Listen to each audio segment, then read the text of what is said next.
Dan sekarang tuh ada jenderal yang terlibat KM 50 udah mulai diberhentiin atau baru nih masih ada 3 lagi yang belum diberhentiin. Udah tenang aja. Kalau ke sono saya udah kasih tahu si A, si B, si C ini terlibat KM 50 berhentiin. Atau lagi saudara menteri jadi bandar judi. Nah kemarin diberhentiin tapi masih ada yang belum, tenang aja. Nah dikit lagi yang lain kena semua, amin. Menteri Keuangan yang kemarin meres rakyat sama pajak udah diberhentikan. Sekarang kita dapat menteri baru, betul. Nah cuman nih menteri baru, mumpung baru jadi menteri, ngomongnya jaga mulut. Ini ulama habaib selama ini menjauh karena mau lihat dulu presiden serius gak. Kalau presiden serius mau lawan mafia, oligarki, mau lawan koruptor, terus presiden kita diancam, ulama habaib akan turun semua saudara. Ulama siap berada di barisan terdepan dengan para santri untuk melawan yaitu penjahat-penjahat negara. Sebagaimana dulu ulama dan para santri berada di barisan terdepan melawan penjajah Belanda, melawan penjajah Jepang. Saat itu tentara belum lahir saudara. Belum ada tentara lahir tahun 45 saudara. Memang siapa dulu yang melawan para penjajah saudara? Yang melawan para penjajah dulu adalah ulama dan para santri saudara. Betul.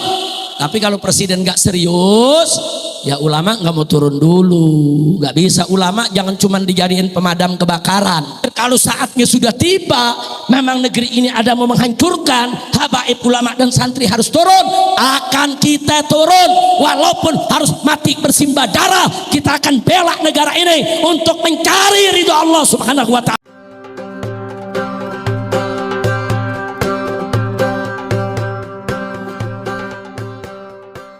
Assalamualaikum warahmatullahi wabarakatuh.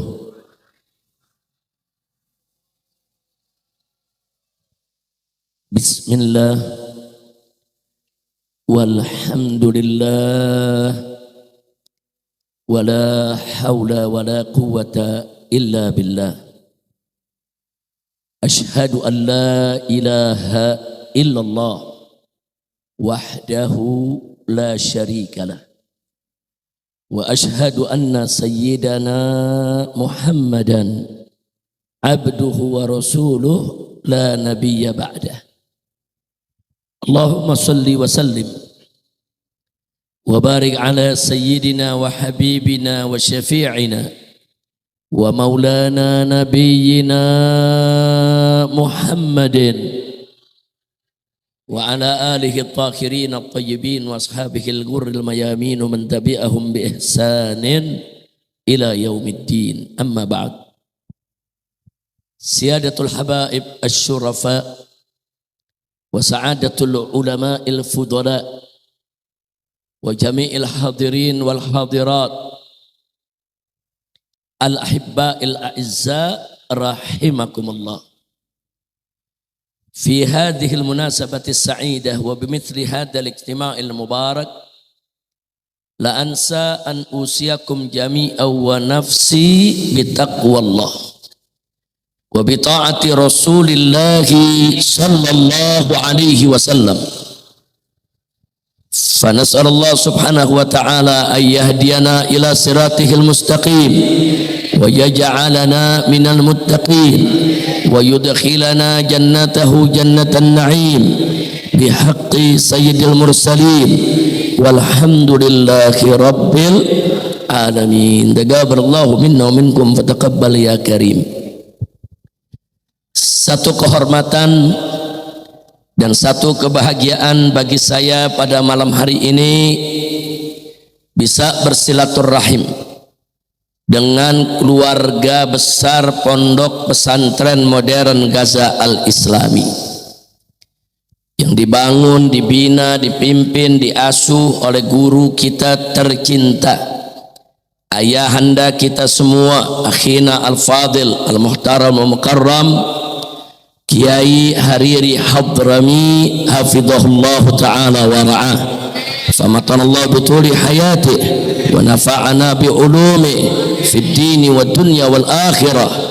Amin ya rabbal alamin. Dan juga satu kebahagiaan bagi saya hari ini bisa berkumpul dengan keluarga beliau termasuk Al-Muhtaram Al-Mukarram Kiai Haji Muhammad Fudhali yang selalu setia mendukung perjuangan saudaranya di dalam menyebarkan ilmu yang manfaat. Begitu juga kepada seluruh para kiai, para alim ulama yang hadir di tempat ini yang tidak saya sebutkan satu persatu nama-nama beliau. Begitu juga para habaib. Di sini kita lihat Masya Allah ada Habib Ali Al-Kaf yang tadi sudah menyampaikan sambutannya. Dan saya datang kemari juga didampingi oleh dua orang menantu saya. Itu Habib Muhammad bin Hadi Al-Habsyi, kemudian satu lagi Habib Hussein bin Anis As-Segaf. Dua-duanya saya punya menantu. Habib Muhammad bin Hadi ini dulu sekolah di Jami'ah Wasitiyah yang dibangun oleh Habib Abu Bakar Adani Al-Masyhur.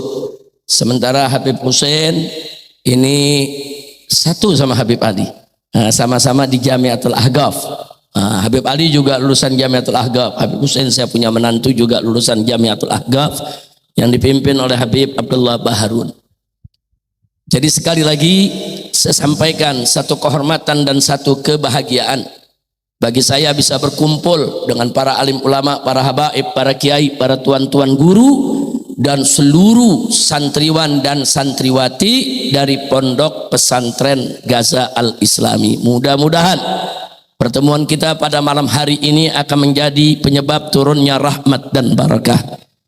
Mudah-mudahan semua yang hadir di sini diberkahi oleh Allah, dimudahkan segala urusannya, dilapangkan segala kesempitannya, disembuhkan penyakitnya, dan diberikan panjang umur dalam taat dan ibadah, dalam sehat walafiat. Amin ya rabbal alamin. Ahibail kiram, sebagaimana sama kita maklumi pada malam hari ini kita kumpul di tempat ini dalam rangka untuk memperingati hari lahirnya seorang manusia besar.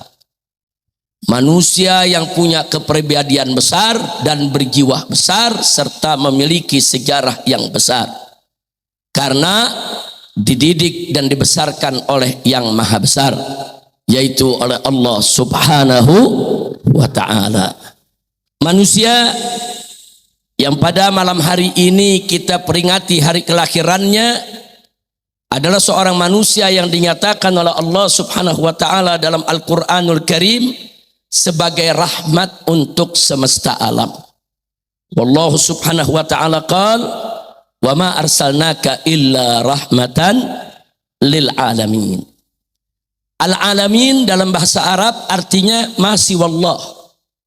Artinya apa saja, semua makhluk yang diciptakan oleh Allah itu adalah al-alamin. Artinya kalau Nabi dikatakan rahmat untuk semesta alam, berarti Nabi kita diutus oleh Allah sebagai rahmat untuk alam manusia, untuk alam malaikat, untuk alam jin, untuk alam haywanat, untuk alam tumbuhan, untuk seluruh alam semesta ini. Manusia yang dinyatakan sebagai rahmat untuk alam semesta itu sudah cukup jadi dalil buat kita bahwa manusia ini bukan sembarang manusia. Bukan, ini basyarun lakal basyari. Ini seorang manusia yang tidak seperti manusia lainnya. Ini betul-betul seorang manusia yang sempurna. Kenapa bisa kita katakan ayat tadi menjadi dalil tentang kesempurnaan Nabi alaihi salatu wassalam?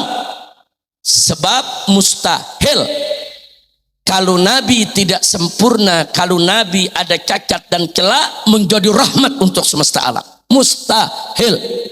Jadi kalau Allah sudah nyatakan Nabi kita sebagai rahmat untuk semesta alam, cukup itu menjadi dalil bahwa Nabi kita adalah manusia yang sempurna. Sallu ala Nabi.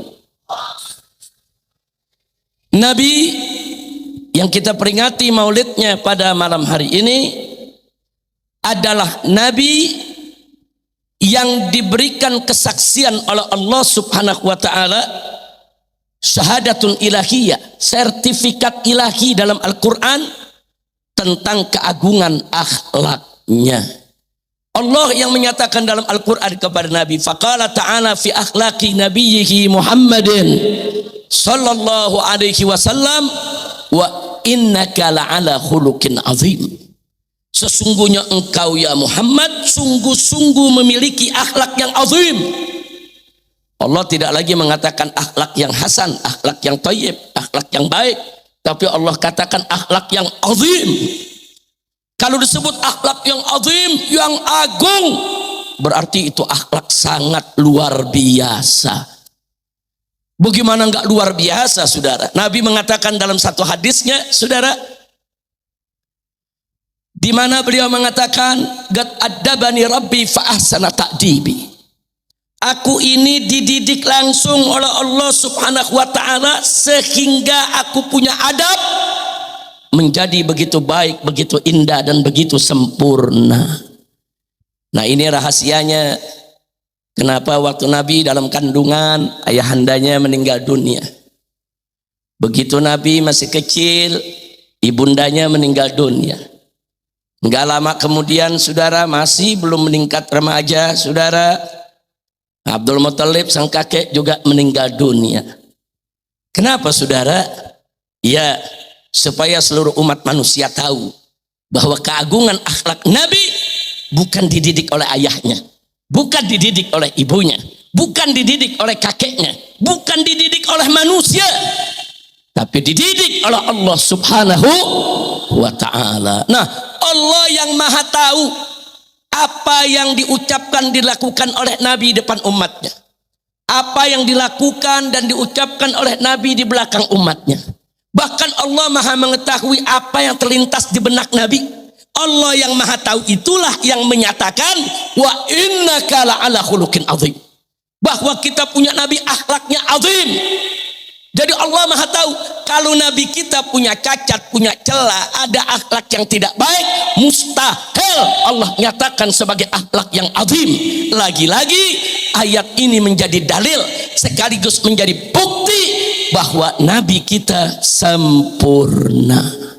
Sallu ala Nabi. Alhamdulillah, saudara. Kemudian mari kita lihat lagi, saudara. Enggak sampai di situ. Di dalam Al-Qur'anul Karim, saudara, Allah wajibkan kita semua orang-orang yang beriman untuk mentaati Allah dan Rasul-Nya. Bahkan sifat ketaatannya mutlak, artinya kita harus memberikan totalitas ketaatan, totalitas kepatuhan kepada Allah dan Rasul-Nya. Allah nyatakan dalam Al-Quranul Karim, faqala ta'ala, ya ayyuhalladzina amanu ati'ullah wa ati'ur rasul wa ulil amri minkum. Menarik, saudara. Jadi ini jadi perbincangan di tengah para ulama, khususnya para ahli tafsir. Di sini dikatakan, hei orang-orang yang beriman, ati'ullah, taatilah Allah. Wa ati'ur rasul, dan taatilah Rasulullah sallallahu alaihi wasallam. Terus yang berikutnya, wa ulil amri minkum. Allah enggak katakan wa ati'u lagi, saudara. Diatofkan saja, wa ulil amri minkum. Jadi kalau kita menerjemahkan dalam bahasa Indonesia, hei orang-orang yang beriman, taatilah Allah, taatilah Rasulullah, dan dalam kurung, taati juga ulil amri minkum. Jadi taatilahnya masih pakai dalam kurung, saudara. Kenapa? Sebentar lagi kita jelaskan. Siapa sih yang dimaksud ulil amri? Saudara, ulil amri tidak lain dan tidak bukan adalah al ulama wal umara. Ulil amri kita dalam urusan dunia itu para umara. Tapi ulil amri kita dalam urusan akhirat kita, agama kita adalah para ulama, saudara. Nah, sekarang Allah nyatakan ati Allah, taatilah Allah. Artinya apa? Wajib kita taat kepada Allah secara mutlak. Apa pengertian mutlak? Totalitas ketaatan, kepatuhan berikan kepada Allah. Dalam arti apa saja yang diperintahkan Allah kerjakan, apa saja yang dilarang Allah tinggalkan, apa saja yang saudara wajibkan oleh Allah kerjakan, apa saja yang diharamkan oleh Allah jauhkan. Mutlak. Tidak ada tawar-menawar, tidak ada kompromi, saudara. Tidak boleh ada keraguan. Itu namanya taat mutlak. Begitu juga kepada Nabi, wa ati'ur rasul, dan taatilah Rasulullah. taat kepada Nabi juga mutlak. Makanya dalam ayat yang lain Allah menyatakan, "Wa ma atakumur rasulu fakhudhuhu wa ma nahakum anhu fantahu." Apa-apa yang diberikan oleh Rasulullah kepada kamu ambil, dan apa-apa yang dilarang oleh Rasulullah Shallallahu Alaihi Wasallam tinggalkan, jauhkan. Jadi jelas Allah punya perintah, saudara. Apa saja yang udah Nabi perintahkan kerjakan, udah. Jangan banyak tanya, jangan banyak komentar, jangan ada keraguan, jangan bimbang.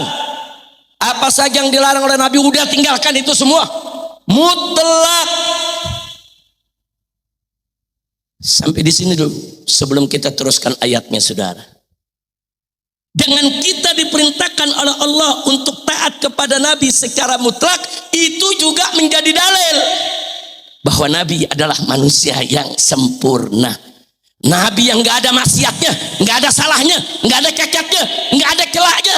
Saudara, andai kata Nabi kita punya dosa, andai kata Nabi kita banyak salah, andai kata kita punya Nabi tidak sempurna, mustahil Allah perintahkan kita untuk taat secara mutlak, saudara. Kenapa kita taat mutlak? Karena Nabi maksum, dijamin oleh Allah, mustahil salah. Masya Allah, sallu ala Nabi. Kira-kira jelas tidak? Ayat ini juga menjadi dalil buat kita, sekaligus bukti bahwa Nabi sempurna. Alhamdulillah. Senang tidak punya Nabi sempurna? Bersyukur tidak punya Nabi sempurna? Siapa yang menyempurnakan kita punya Nabi? Yang maha sempurna. Siapa yang maha sempurna? Siapa yang maha suci? Siapa yang maha agung? Takbir. Sallu ala Nabi. Nah, sekarang kita lanjutkan ayatnya, wa ulil amri minkum. Dan dalam kurung, taati juga ulil amri, ulama dan umarokmu. Wajib kita taat kepada ulama, wajib kita taat kepada umarok, tapi tidak mutlak. Ada syarat. Wajib kita taat kepada ulama, wajib kita taat kepada umarok selama mereka taat kepada Allah dan Rasulnya. Jadi kalau ulama memberikan pengajaran-pengajaran yang sesuai dengan Al-Quran dan As-Sunnah, kalau ulama memberikan fatwa-fatwa yang sesuai dengan petunjuk Allah dan Nabi-Nya, kalau ulama yang mengatakan hak itu hak, batil itu batil, saudara, ucapan dan perbuatannya seiring sejalan sesuai dengan ajaran Nabi, wajib untuk kita ikuti. Sebaliknya, kalau ulama, saudara, yang mengharamkan yang halal, menghalalkan yang haram, membulak balik, saudara, ayat dan hadis, saudara, ucapan dan perbuatannya tidak sesuai dengan apa yang diajarkan oleh Allah dan Rasulnya, saudara, bahkan mengeluarkan fatwa-fatwa yang bertentangan dengan ketentuan Allah dan Rasulnya, haram untuk kita taati mereka, saudara. Kira-kira jelas tidak? Itu makanya taat sama ulama mutlak gak? Enggak. Ada syarat gak? Ada. Kalau taat kepada Allah tanpa syarat, mutlak. Taat kepada Nabi tanpa syarat, mutlak. Tapi taat kepada ulama ada syaratnya, saudara. Begitu juga taat kepada umara. Taat kepada umara, apakah itu eksekutif, legislatif, yudikatif, apakah itu presiden, menteri, jenderal, saudara, apakah itu gubernur, bupati, camat, saudara, wali kota, lurah, siapapun pemimpin kita yang ngurusin dunia kita, saudara, selama ada syarat tidak? Ada. Kalau umaroknya benar, kita taati. Enggak benar, kita tolak, saudara. Kira-kira jelas? Kita taati. Enggak benar, kita tolak, saudara. Kira-kira jelas gak? Jelas gak? Nah, bukan zaman sekarang kalau kita menolak putusan umarok tadi bilang ekstrim. Ekstrim tuh radikal, teroris, pala lu bomnyan. Nah, ada gak yang begitu? Ayo jawab, ada gak yang begitu? Ada tidak? Apalagi sekarang, kemarin nih lagi rame nih tanggal 25 sampai 28 Agustus, buakar sana, buakar sini. Ada rumah menteri yang dijarah, saudara. Ada kantor-kantor pos-pos yang dibakar saudara. Iya, umat nggak boleh begitu, nggak boleh. Ya tapi bagaimana? Pejabat yang nyari gara-gara? Betul. Saya nggak ngebela masyarakat yang main bakar, enggak. Tapi kalau yang dibakar nantangin bagaimana? Rasain. Paham nggak? Paham. Bu, suaranya lemes banget. Ngantuk bu. Ibu-ibu teriak, cabai mahal. Kata pejabat apa? Tanam sendiri. Ya, maksudnya ibu-ibu teriak cabai mahal, minta bantuan pemerintah turunin harga cabai. Betul. Disuruh nanem. Ya kalau disuruh nanem nggak usah ngomong sama pejabat. Betul. Bapak-bapak teriak saudara, listrik mahal. Apa kata pejabat? Ya lu jangan masang listrik. Disuruh kembali ke zaman lilin sama semprong berita. Bukan begitu cara jawab pejabat. Betul. Kalau ada bapak-bapak ngeluh begitu, pejabat berpikir mencari jalan bagaimana ke depan listrik murah biar semua masyarakat bisa memasang listrik. Betul.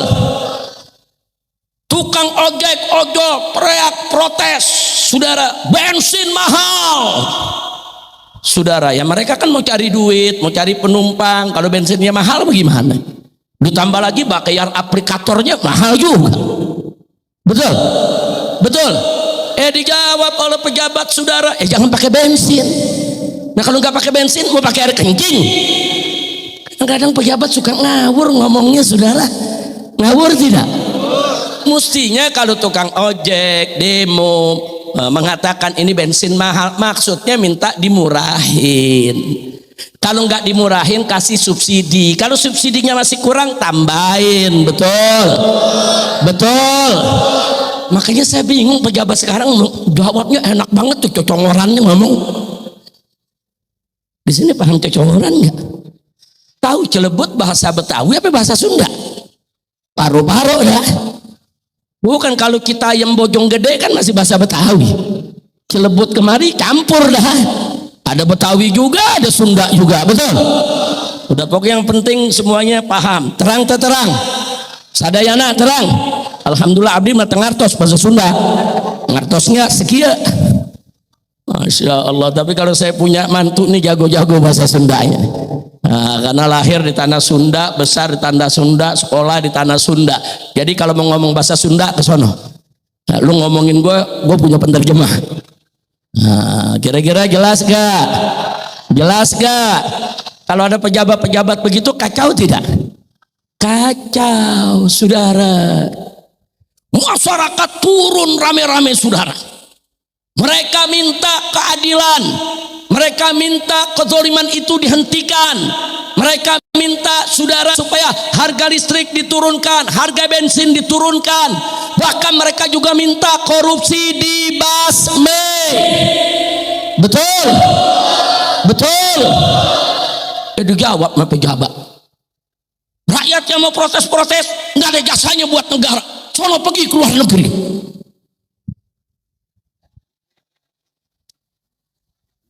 Kok jawabnya begitu? Ngaco tidak? Kacau tidak? Yang nggak boleh begitu jawabnya. Pakai bilang rakyat nggak ada jasa. Tunggu dulu. Ayo kita lihat kalau mau bicara soal jasa, saudara. Saya mau tanya, jujur nih semua yang ada di sini nih semua, kita beli baju kena pajak gak? Beli baju kena pajak gak? Pakai kuota kena pajak gak? Nah, saudara, saya mau tanya nih sekali lagi nih semua, Bu, beli jilbab kena pajak gak? Bu, kalau belanja tuh di market kena pajak gak? Apa yang kita nggak kena pajak? Cuman buang angin belum ada pajaknya. Semua kena pajak. Beli sorban ada pajaknya, saudara. Beli pulpen ada pajaknya, semua kena pajak. Saudara, kita bayar listrik ada pajaknya. Kita bayar air ada pajaknya saudara. Siapa bilang? Bahkan yang kerja-kerja saudara, apakah itu di negeri ataupun swasta, gajinya kena pajak saudara. Bayi baru lahir di rumah sakit udah kena pajak. Nah itu kita punya negeri saudara. Nah sekarang saya mau tanya, berarti rakyat bayar pajak tidak? Jawab yang kompak, bayar tidak? Itu pajak buat negara, betul? Betul. Kalau begitu saudara, rakyat berjasa tidak kepada negara?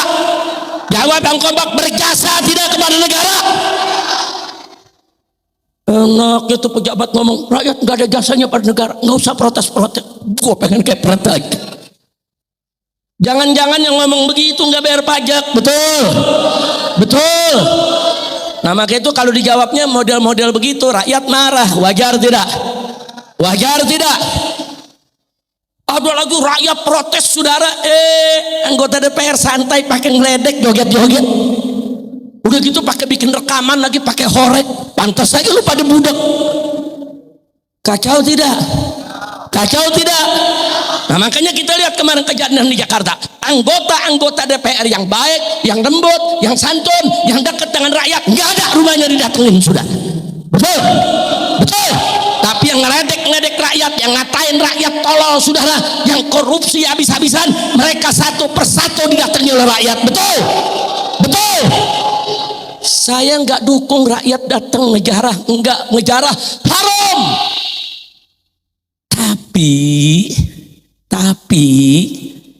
Tapi lu nantang sih.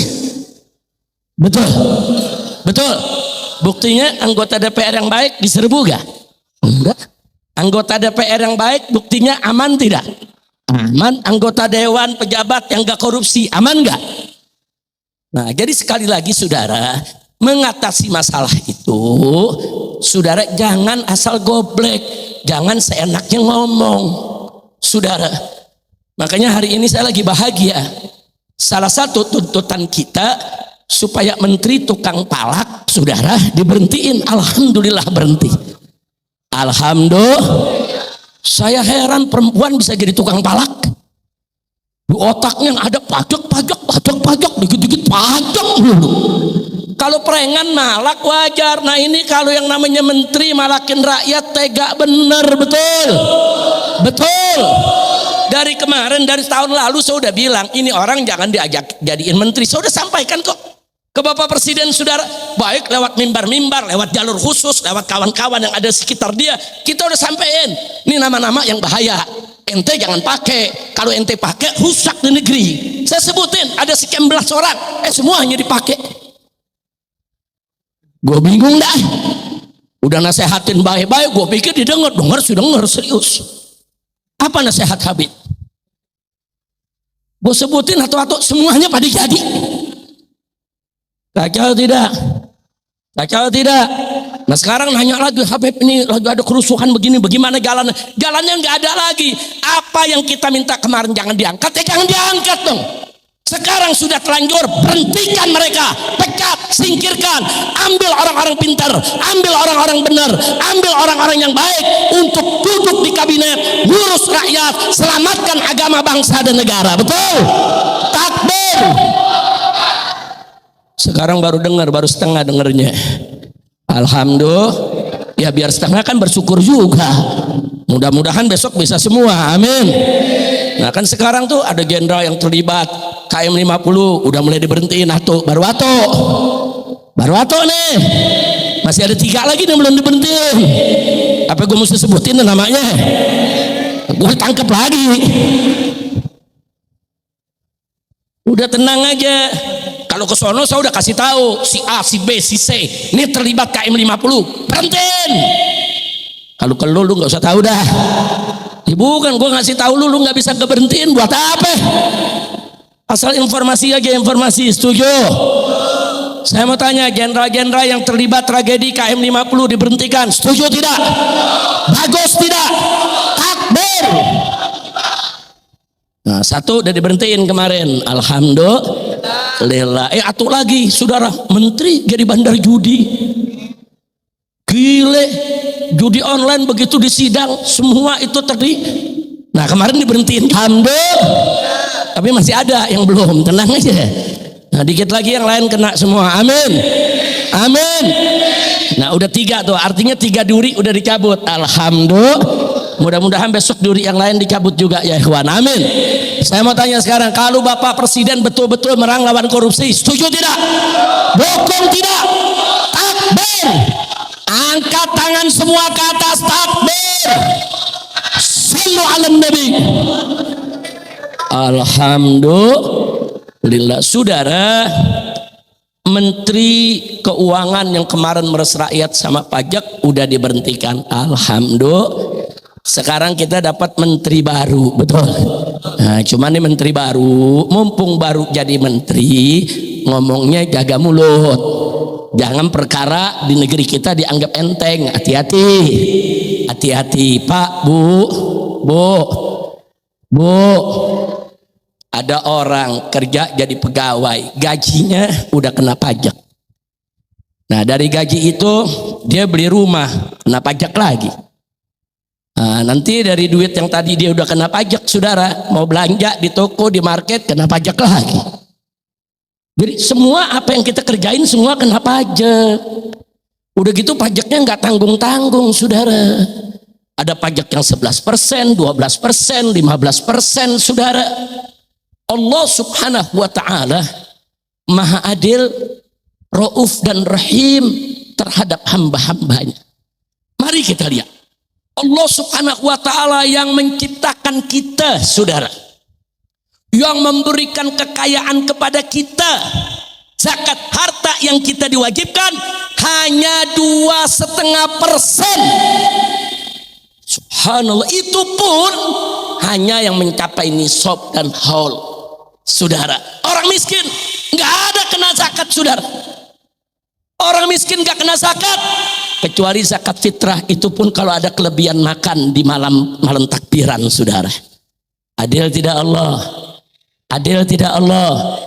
Cuman 2,5%. Ini negara, saudara, gaji kita enggak, bayar kita enggak, minta pajak 12%. Udah gitu berkali-kali, saudara, bukan hanya sekali, gaji dipajakin, beli rumah dipajakin, beli baju dipajakin, berkali-kali kita bayar pajak.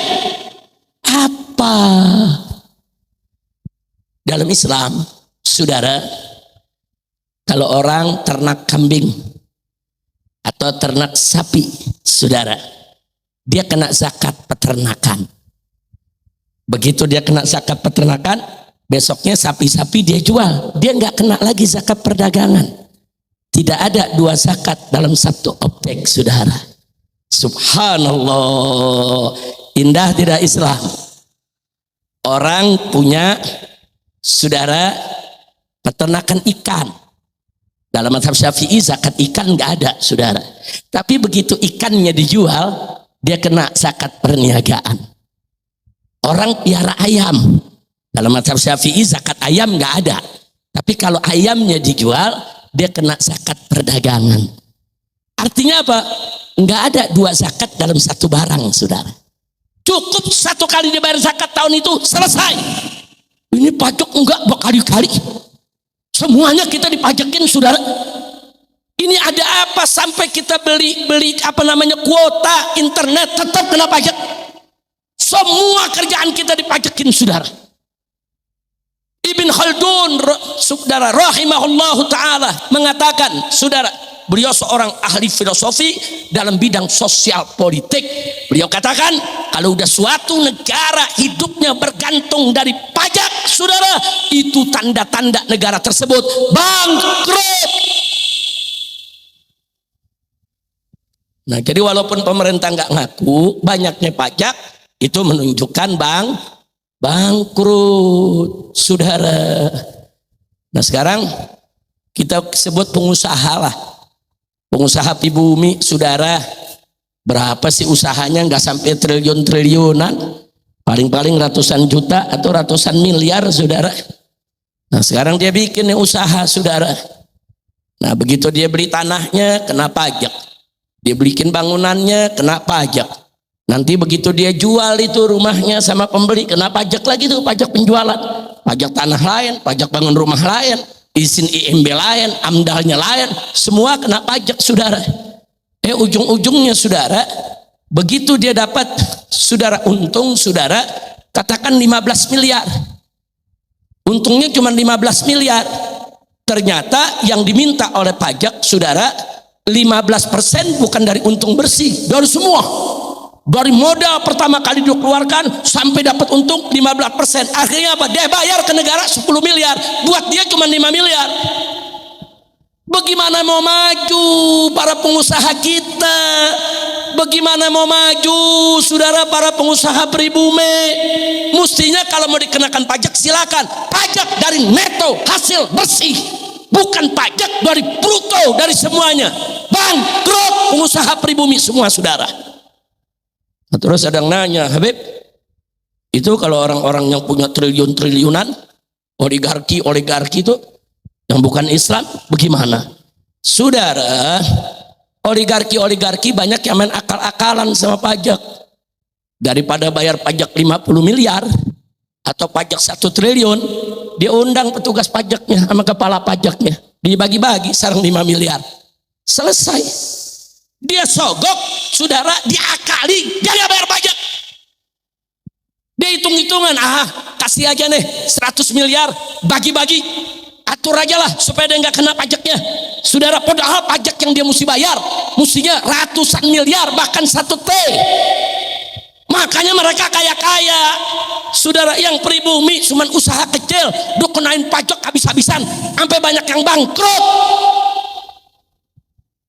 Kira-kira jelas gak? Ini yang begini nih, ini kalau kita kuliah, ini udah semester 8 nih. Ya cerita yang mau perpajakan saudara. Iya, tapi santri-santri biar kata baru ibtidaiyah, sanawiyah, aliyah juga udah pada paham, betul? Betul. Apalagi santri Mahat Gaza Al-Islami, pondok pesantren modern. Jadi saudara, sebelum saya lanjutkan lagi saudara, saya tambahkan satu lagi. Dulu di zaman Pak Harto dengan segala kelebihan dan kekurangannya, Pak Harto melihat bagaimana nih cara gaji pegawai negeri, bagaimana cara gaji tentara dan polisi, bagaimana supaya pegawai negeri ini dapat rumah-rumah murah, perumnas. Dulu ada namanya perumnas, saudara. Bagaimana saudara? Putar otak. Bikin BUMN. Ratusan BUMN dibangun saudara. BUMN bidang pelayaran, BUMN bidang penerbangan, BUMN bidang yaitu kesehatan, BUMN bidang pendidikan, BUMN pertambangan saudara, BUMN yang ngurus yaitu minyak dan gas. Ratusan BUMN dibangun oleh Pak Harto. Bahkan di daerah diperintahkan bikin BUMD. BUMN itu badan usaha milik negara. Di daerah badan usaha milik daerah. Bikin perbankan, bikin asuransi saudara. Semua dibuat. Untuk apa? Supaya negara ikut kerja, cari untung. Untungnya untuk membiayai negara. Bangun rumah sakit, bangun jalan, bangun listrik, sampai ke pelosok-pelosok kampung saudara. Kenapa? Karena BUMN-nya makmur. Nggak ada zaman Pak Harto BUMN rugi, nggak ada. Apalagi gulung tikar, tidak ada. Sekarang BUMN semua pada rugi, semua gulung tikar saudara. Kenapa? Ya bagaimana nggak ambruk saudara? Ada mantan koruptor keluar dari penjara, diangkat jadi komisaris utama saudara di BUMN. Fakta saudara, bukan nuduh. Itu si Ahok saudara, di penjara 2 tahun, keluar diangkat jadi komisaris utama Pertamina, gajinya lebih dari 300 juta per bulan. Itu baru satu tuh cerita. Ada buzzer diambil saudara, ada artis diambil, ada pelawak diambil, ada orang bodoh tolol hanya karena puji-puji presiden, puji-puji menteri, diangkat jadi komisaris BUMN yang gajinya ratusan juta bahkan miliaran, dan mereka tidak bisa kerja. Makanya apa yang terjadi sekarang? Pertamina rugi saudara, Asabri rugi, Jiwasraya rugi, semua rugi saudara. Bukan rugi saja, bangkrut. Garuda yang dulu nggak pernah rugi saudara, penerbangan, sekarang rugi, udah mau dijual kok Garuda. Apa ini salah kelola orang-orang yang kerja di Garuda? Enggak. Banyak orang luar karena urusan politik diambil dijadiin komisaris, saudara. Nah kemarin model Ade Armando, Abu Janda diangkat. Bagaimana BUMN mau untung, bagaimana mau berkah, yang menistakan agama, yang menghina ulama, saudara, semua rame-rame diambil, dibagi-bagi jabatan, kurang ajar. Begitu bangkrut, rakyat yang dipajakin, saudara, kurang ajar tidak? Nah, maka itu saya mau tanya nih, kalau begitu rakyat marah, wajar tidak? Wajar tidak? Saya tidak mendukung kemarahan rakyat. Saya tidak mendukung rakyat bakar-bakaran, menyerbu, menjarah rumah anggota dewan atau menteri, tidak. Cuman saya mencoba memahami kenapa itu terjadi. Nah, kalau kita sudah pahami, kita cari obatnya, saudara. Dokter itu kalau pasien datang kan ditanya dulu, Anda sakit apa? Apa yang dirasa? Kepala pusing nggak? Perut sakit nggak? Ada gatal nggak? Ada kering nggak tenggorokan? Diselidikin dulu sebab-sebabnya. Oh, ini kenapa Anda batuk-batuk terus ini? Apa karena ada TBC? Apa karena cuma infeksi saja? Atau kenapa? Atau kedinginan? Nah, kalau udah ketahuan sebabnya, baru dikasih obatnya, saudara. Nah, begitu juga sekarang rakyat di mana-mana marah. Jangan ngatain rakyat. Cari kenapa rakyat marah. Oh, karena banyak korupsi. Oh, kalau begitu bagaimana obatnya? Basmi itu korupsi. Betul? Betul? Kenapa rakyat ini marah, saudara? Oh, karena pajak itu tinggi. Mereka sudah nggak kuat lagi untuk bayar pajak. Kalau begitu, oh ini penyakitnya soal pajak. Turunin pajaknya. Kalau perlu, bebaskan rakyat kecil dari pajak. Betul tidak? Takbir. Nah, itu yang kita sampaikan, saudara. Nah, itu kita sampaikan kepada pemerintah. Nah, jangan dikit-dikit rakyat juga katain tolol. Itu anggota dewan kemarin ngatain rakyat tolol. Saudara, ternyata apa yang terjadi? Ijazah Jokowi kita cari-cari nggak ketemu. Ijazah dia ketemu di rumahnya. Begitu dilihat nilainya 6 semua. Rata-rata 6, ngatain rakyat tolol. Iya. Kacau tidak? Kacau tidak? Emang nilai 6 jenius? Emang nilai 6 pinter banget? Saya mau tanya, pinter banget? Emang nilai 6 rata-rata itu ranking? Nilai rata-rata 6 pakai ngatain rakyat tolol, lu yang tolol.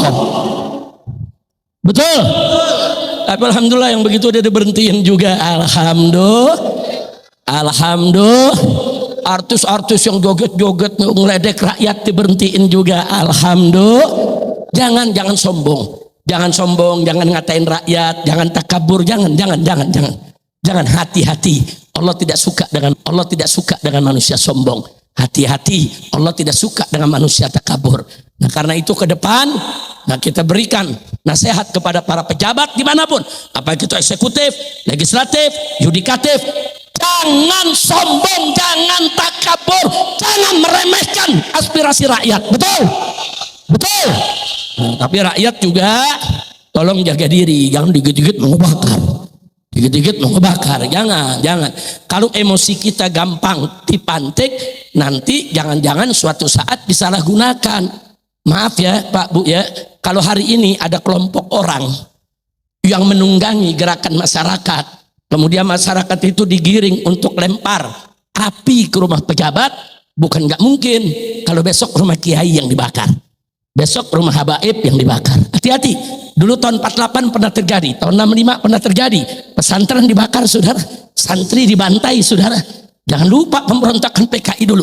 Ulama-ulama dibunuh, disembelih, dimutilasi, dibuang itu ke sumur, saudara. Dan kita nggak mau itu terulang lagi, saudara. Nah, karena itu ya, walaupun kita marah, kita mau kritik, tapi jangan lepas dari komando ulama. Setuju tidak? Kalau para ulama kita sudah memberikan komando untuk jihad, baru kita bangkit rame-rame jihad bersama para ulama kita, saudara. Takbir. Angkat tangan semua, siap bela ulama, siap ikut ulama, siap dukung ulama, siap jihad bersama ulama. Takbir. Sallu ala nabi. Allahumma salli wa sallim alaih. Jadi kalau para ulama belum beri komando, jangan ikut-ikutan dulu, jangan Anda pikir ulama diam, enggak ya ikhwan. Ulama semua mau monitor, semua ulama mengawasi, saudara. Semua ulama mempelajari. apa yang sedang terjadi di kita punya negeri, saudara. Dan ulama tidak diam, saudara. Ulama satu sama lainnya saling berkomunikasi, saling memberikan kabar, saling bertukar pikiran. Apa yang kita mesti lakukan, saudara? Jangan khawatir, jangan bilang ulama diam, jangan saudara, nggak ada ulama yang diam.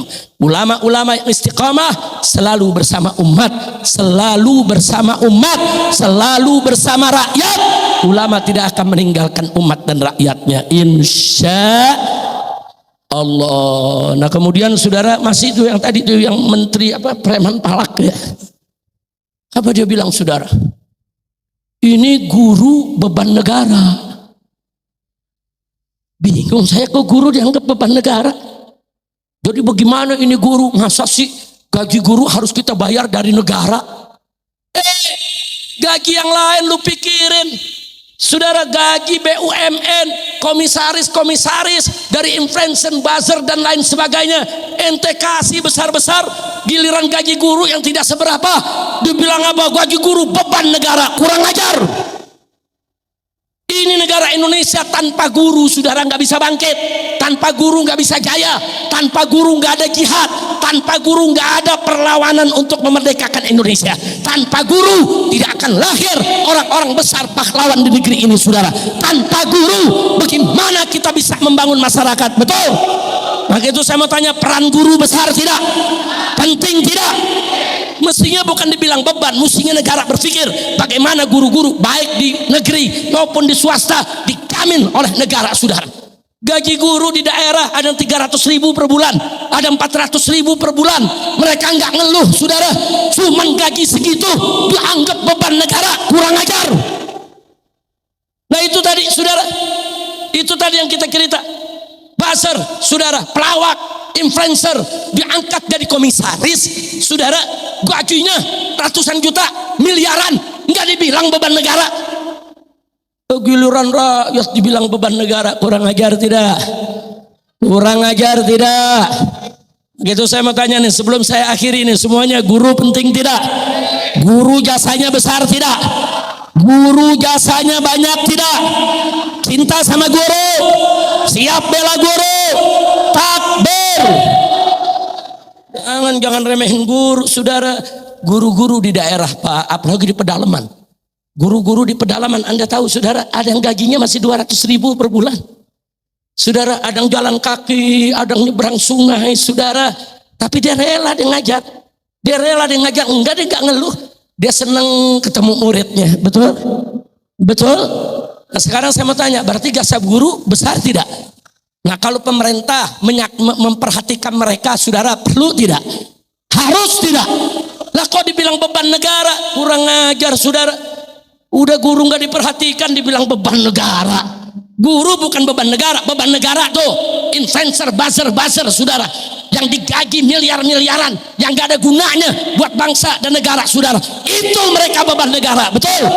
Itu koruptor yang korupsi triliunan, yang korupsi ratusan miliar, itu beban negara, betul? Bukan guru beban negara. Saya mau tanya, beban negara guru atau koruptor? Guru atau koruptor? Guru atau buzzer? Mereka yang beban negara, digaji gede-gede, nggak tanggung-tanggung. Guru yang berjasa dibilang beban negara, enggak, saya nggak terima, saudara. Saya juga guru, saudara. 25 tahun saya ngajar di Madrasah Aliyah. 25 tahun. Awal saya ngajar gaji saya sebulan hanya 75.000. Naik paling tinggi cuma 150.000. Terakhir, saudara, hanya 800.000 per bulan. Tapi karena saya cinta menjadi pendidik, cinta kepada guru, saya nggak peduli dengan urusan gajinya, saudara. Saya cinta murid-murid saya cinta santri-santri saya, saudara. Nah, jadi jangan dibilang ini, kenapa saya tersinggung dan saya marah besar? Karena saya juga termasuk guru. Kiai kita, saudara, Ustadz Hariri Hadromi, ini juga guru. Ini Ustadz semua yang ada di panggung ini juga semua guru. Kita nggak ngemis kepada pemerintah, kita nggak minta-minta kepada pemerintah, betul? Tapi jangan coba-coba menganggap kami sebagai beban negara, kurang ajar. Makanya kemarin begitu saya ketemu dengan beberapa pejabat, saya bilang nggak bisa, ini orang mesti diberhentiin. Ini betina kurang ajar ini satu ini. Udah tukang palak, saudara. Nah, alhamdulillah akhirnya diberhentikan juga. Nah, mudah-mudahan penggantinya jangan yang model begitu.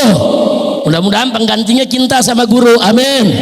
Amin ya rabbal alamin. Jadi Bu, Pak, guru itu harus diperhatikan. Walaupun guru nggak minta diperhatikan, tapi negara mesti perhatiin dong.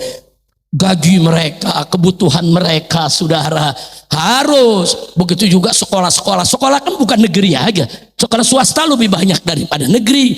Kalau sekolah swasta semua tutup, pesantren semua tutup, sekolah dibangun pemerintah, tidak cukup untuk memenuhi kebutuhan mendidik bangsa ini, saudara. Tidak. Jangankan sama pesantren yang jumlahnya jutaan, saudara. Sekolah pemerintah dibandingkan sama sekolah ormas Muhammadiyah sajalah, saya kasih contoh. Masih banyak kan sekolah Muhammadiyah, saudara. Jangan sombong, saudara. Sekolah pemerintah dibandingkan oleh sekolah NU, Nahdlatul Ulama, yang di mana-mana punya sekolah, punya madrasah, dari madrasah tingkat dasar, saudara, madrasah diniyah, ibtidaiyah, saudara. Sekolahnya NU lebih banyak kok daripada sekolah yang pemerintah punya. Nah, jadi mestinya pemerintah jangan cuma memperhatikan guru negeri. Ini guru negeri juga banyak susah, banyak gak diperhatikan. Mestinya guru negeri, guru swasta, mereka adalah pahlawan bangsa tanpa tanda jasa, saudara. Mereka harus diperhatikan. Perhatikan kebutuhannya, perhatikan keperluannya, perhatikan kehidupannya, perhatikan kesehatannya, perhatikan sandang pangan papannya. Betul? Begitu saya mau tanya nih semua di sini, siap bela guru? Siap dukung guru? Siap berjalan di belakang guru? Takbir. Sallu ala Nabi. Cuman saya sedih nih Pak Kiai. Dulu zaman kita Pak Kiai, kita tangan kita disabat sama guru biasa. Betul Pak Kiai? Kita tangan kita ditabok, badan kita digebuk biasa, nggak ada masalah. Murid sekarang baru diginihin nama guru, saudara, lapor polisi. Kacau, saudara. Kacau tidak? Sekarang banyak kejadian guru pada di penjara hanya gara-gara nyetrap murid, mukul murid sama penggaris, mukul murid sama penghapus, kurang ajar. Itu bagaimana bikin aturannya? Makanya anggota dewan, saudara, pemerintah kalau bikin aturan yang melindungi para guru. Kecuali kalau guru ngebunuh murid, mencelakai murid, itu lain pasalnya, saudara. Tapi kalau guru menyetrap murid, tangan disabet, saudara. Saya dulu lagi belajar sama guru saya, ditabok nggak ada masalah, saudara. Ditendang kaki saya nggak ada masalah. Saya diminta begini dua tangan, diselepet dengan penggaris, sakit, merah, nggak ada masalah, saudara. Kenapa jadi sekarang baru diselepet gini? Lapor ke orang tua lapor polisi datang tangkap gurunya, kurang ajar. Alasannya ini kekerasan dalam sekolah. Saya tanya, saudara, ini yang begini kacau tidak? Kacau tidak? Kecuali kalau guru mau ngebunuh murid, mencelakakan murid, dihantam kepala murid sampai pecah, itu kelewatan. Ditinju kayak tinjuan Mike Tyson. Begitu ditinju murid langsung muntah darah. Itu emang gurunya nggak benar. Betul? Betul? Nah, tapi sekarang saya mau tanya ini santri-santri di sini, kalau tangannya dipukul sama guru biasa gak? Biasa gak? Apa mau lapor polisi? Mau lapor polisi? Ini gara-gara undang-undangnya, karena dalam undang-undang ada, saudara, pokoknya siapa saja berbuat kekerasan terhadap orang lain berarti melakukan pidana. Kata barang siapa atau siapa saja, termasuk guru, saudara. Kalau dia melakukan kekerasan kepada siapapun termasuk terhadap murid, saudara.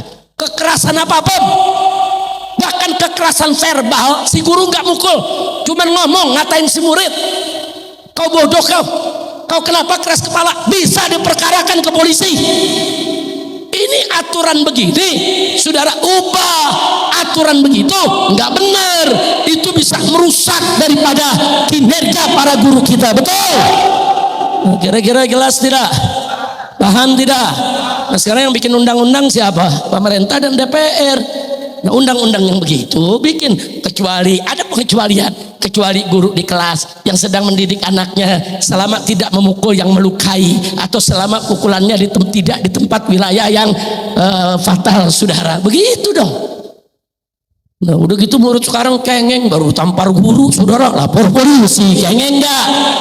Kengeng enggak? Nah mudah-mudahan di Mahat Gaza enggak ada yang begitu, amin. Amin ya rabbal alamin. Nah baiklah ya ikhwan, kembali kepada pembicaraan kita tadi, bahwa Nabi yang kita peringati maulidnya pada malam hari ini adalah Nabi yang rahmatan lil alamin, Nabi yang memiliki ala khuluqin azim, dan Nabi yang wajib untuk kita taati. Bahkan dalam satu ayat Allah menyatakan mayyuti'ir rasul faqad ata Allah. Barang siapa yang taat kepada Rasulullah berarti dia taat kepada Allah. Masya Allah. Saudara, ini dalil keempat buat kita semua. Dengan ayat ini saudara menunjukkan kepada kita bahwa Nabi sempurna. Kenapa? Taat kepada Rasul sama dengan taat kepada Allah. Kalau Nabi tidak sempurna, mustahil. Taat kepada orang yang tidak sempurna sama dengan taat kepada Allah. Mustahil. Kalau kita dikatakan taat kepada Rasul sama dengan taat kepada Allah, berarti Rasulnya sempurna, tanpa cacat, tanpa celah. Itulah Nabi kita Sayyiduna Muhammad Sallallahu Alaihi Wasallam. Sampai di sini jelas semua. Nah baik, sebagai penutup saya mau tanya nih semua nih, kalau besok Bapak Presiden ngajak kita perang lawan korupsi, setuju tidak? Setuju tidak? Betul? Betul? Ini Indonesia bangkrut karena subsidi atau korupsi? Indonesia bangkrut karena luasnya negeri atau yakin siapin gesida anti korupsi? Sekarang saya mau tanya lagi nih semua saudara, ini BBM naik akibat apa? Korupsi saudara. BUMN ambruk akibat apa? Sekolah mahal akibat apa? Rumah sakit antri akibat apa? Rakyat susah makin susah akibat apa? Miskin akibat apa? Jawab yang kompak, akibat apa? Akibat apa? Sekarang saya minta, saya punya menantu Habib Muhammad bin Hadi dan Habib Hussein. Ada mic di sini dua lagi. Nah, coba diberikan 2 mic. Tim hadrohnya masih ada. Nah, siap-siap pakai hadroh. Kita bawakan qasidah anti korupsi. Setuju tidak? Setuju tidak? Nah nanti begitu syairnya saudara dibawakan dalam bahasa Indonesia. Syair pertama bait 1, bait baris 1, baris 2 dibawakan, kita dengerin. Nah nanti berikutnya saudara kita bisa ikuti insya Allah, termasuk juga yaitu bait Arabnya. Silakan, udah siap? Dua-duanya mic-nya nyala semuanya. Sholli wa sallim daiman ala Ahmada, sholli wa sallim daiman ala Ahmada wal ali wal ashabi man wal ali wal ashabi man qad wahada wal ali wal ashabi man qad wahada. Islam agama yang bersih lagi suci, umatnya dilarang berbuat mencuri, apalagi korupsi, lebih jahat lagi. Semuanya rame-rame, ayo kita bangkit membasmi korupsi. Salli wa sallim sallallahu ala Muhammad ala Ahmad, salli wa sallim daiman ala Ahmad wal ali wal ashabi man qad wahada wal ali wal ashabi man qad wahada. Bagaimana Indonesia diberkahi kalau pejabatnya banyak yang korupsi, memberantasnya pun hanya pilih-pilih.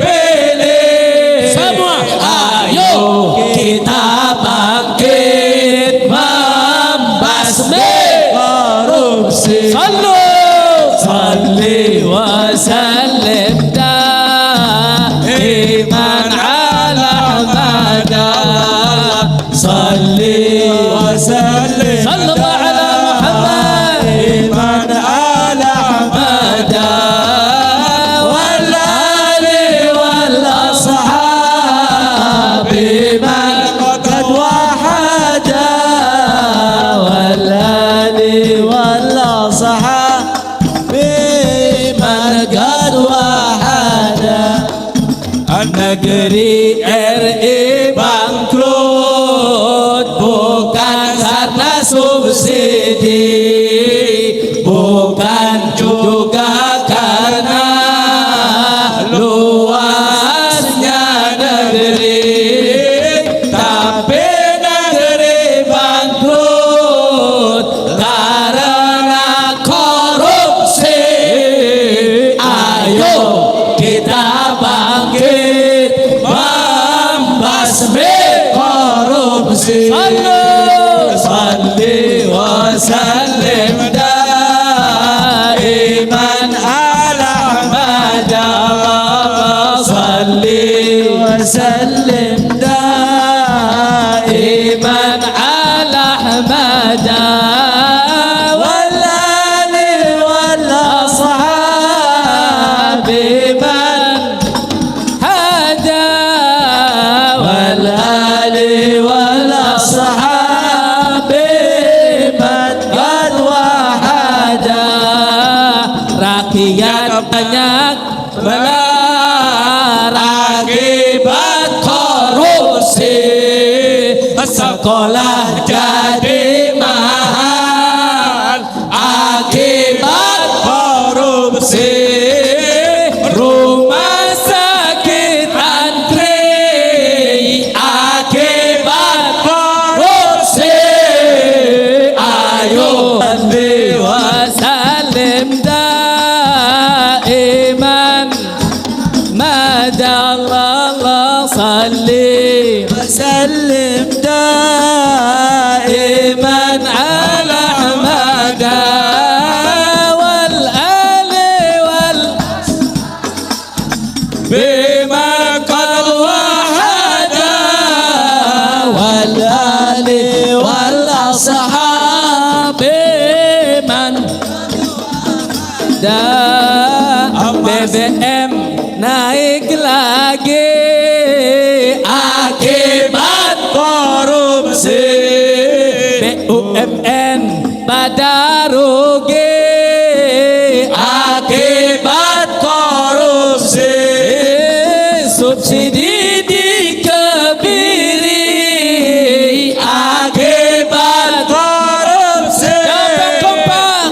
Ayo kita bangkit membasmi korupsi.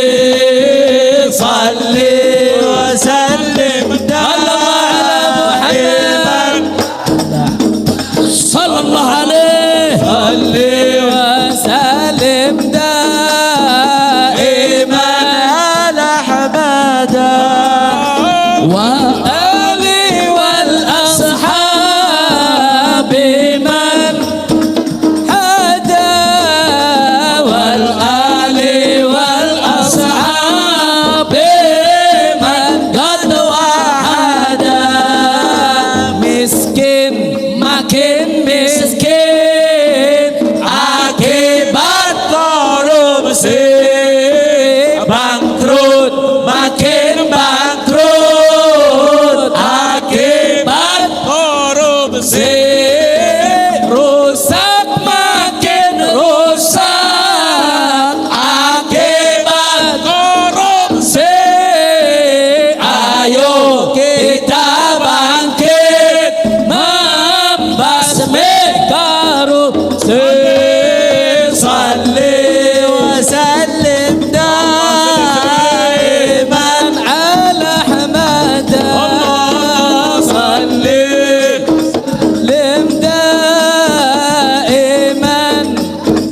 mada sallallahu alaihi wal ashab man qad wahada wal ali wal ashab man qad wahada.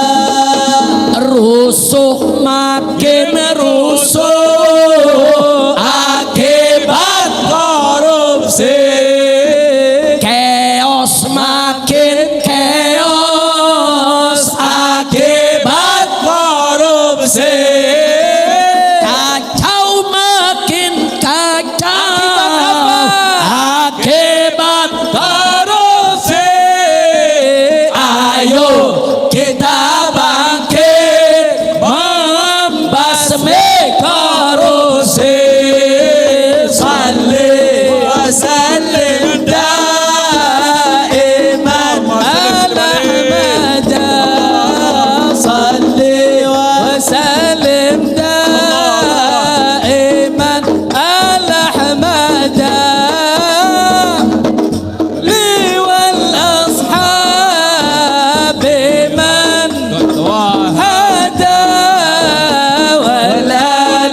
صل وسلم صلي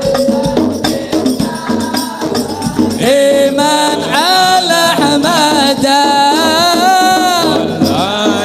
والأصحاب من قد وحده والآل والأصحاب من قد وحده صلوا على النبي Allahumma salli wa sallim wa barik alaih wa ala alihi wa ashabih. Nah, sebagai penutup, semua saya ajak ya ikhwan, kalau Bapak Presiden kita itu Bapak Haji Jenderal Prabowo Subianto serius mau melawan para koruptor, mau melawan oligarki jahat, wajib kita dukung rame-rame. Betul? Betul?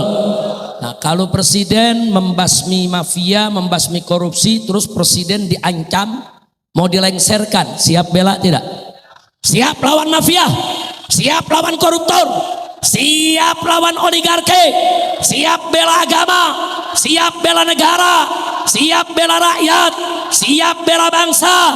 Takbir, angkat tangan semua, takbir. Siap ganyang koruptor, siap ganyang mafia, siap ganyang oligarki, siap bela presiden. Takbir. Sallu ala nabi. Jadi ini sengaja kita sampaikan supaya presiden jangan ragu-ragu. Jangan. Ini ulama habaib selama ini menjauh karena mau lihat dulu presiden serius gak. Kalau presiden serius mau lawan mafia, oligarki, mau lawan koruptor, terus presiden kita diancam, ulama habaib akan turun semua, saudara. Kita nggak rela kalau presiden kita melawan mafia terus diancam-ancam sama mafia, nggak bisa. Kita semua siap turun, betul, betul.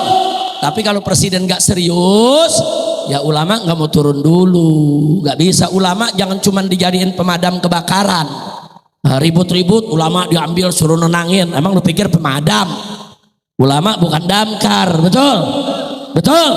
Nah, tapi kalau mau minta nasihat ulama, usul, saran, ulama siap, saudara. Bukan hanya usul saran, ulama siap berada di barisan terdepan dengan para santri untuk melawan yaitu penjahat-penjahat negara.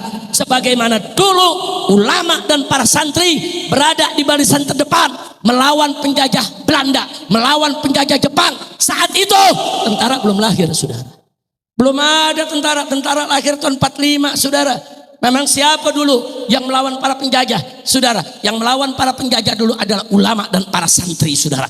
Berapa banyak dulu ulama-ulama kita, saudara. Siang mereka buka kitab mengajar santri, malam mereka angkat senjata, saudara, menyerang itu pos-pos pertahanan daripada penjajah Belanda maupun Jepang, saudara. Lihat Kiai Haji Nur Ali, saudara.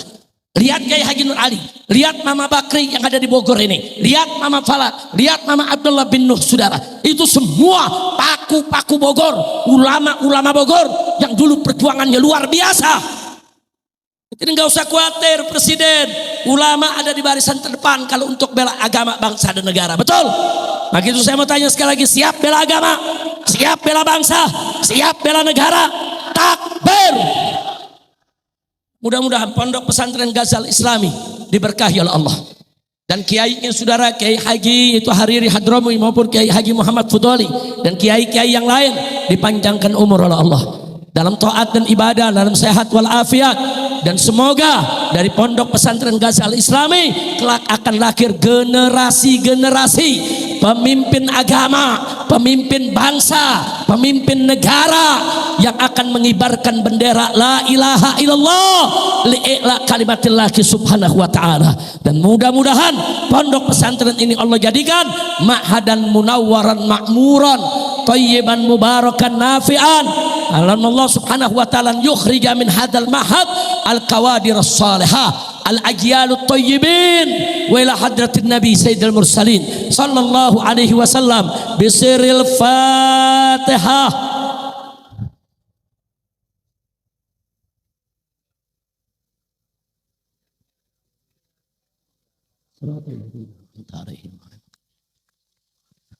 Amin ya rabbal alamin. Nah, acara ini kita tutup dengan rame-rame kita baca selawat asghilidz zalimin bidzalimin. Setuju? Nah, ini doa penting ya ikhwan. Ini selawat Ini dalam 2-3 tahun terakhir, di mana-mana di pesantren-pesantren, di masjid-masjid, di mimbar-mimbar, di tablik-tablik, para ulama membawakan. Kenapa? Karena ini doa memohon kepada Allah dengan keberkahan Nabi dan keluarga serta sahabatnya, supaya orang zalim dihancurkan oleh orang zalim. Orang zalim disibukkan dengan orang zalim. Nah ini ternyata dibaca di mana-mana sekian lama, sekarang Allah lagi gobulin nih. Ini zalim lagi pada berkelahi, saudara. Sekarang setan lagi berantem. Serigala lagi gigit-gigitan. Nah, saya ada yang tanya, Habib Rizik, kenapa Habib nggak turun kayak 212? Tunggu dulu, setan lagi berantem. Kalau setan lagi berantem, kita jangan turun dulu, betul? Gelar tikar, taruh kopi sama singkong bakar. Kita tonton dulu, betul? Betul? Buaya sama buaya lagi berkelahi, lu misain, digigit lo. Betul? Betul? Jangan saudara, setan lagi berantem, kalau perlu kita aduin lagi. Setuju? Ada yang itu jawab, Habib, masa Habib ngadu-ngadu setan? Gak boleh dong. Kalau adu domba haram, adu ayam haram, adu kambing haram, adu manusia haram, adu setan. Lo jawab sendiri dah. Paham? Setan lagi berantem, pisahin jangan dia lagi main lapor-laporan, lagi main bongkar-bongkaran korupsi, lagi main geblos-geblosan ke penjara. Alhamdulillah, biarin setan berantem, biarin. Ntar setan yang satu kalah, yang satu kecapean, kita jorokin. Tenang aja, nggak usah banyak tenaga. Setuju gak? Tapi nggak usah khawatir, kalau saatnya sudah tiba, memang negeri ini ada mau menghancurkan, habaib ulama dan santri harus turun. Akan kita turun, walaupun harus mati bersimbah darah, kita akan bela negara ini untuk mencari ridho Allah Subhanahu wa taala. Takbir, angkat tangan semua, semangat takbir. Takbir, sallu ala nabi. Hidup Islam, hidup Indonesia. Takbir. Ayo silakan Habib Muhammad, Habib Husin.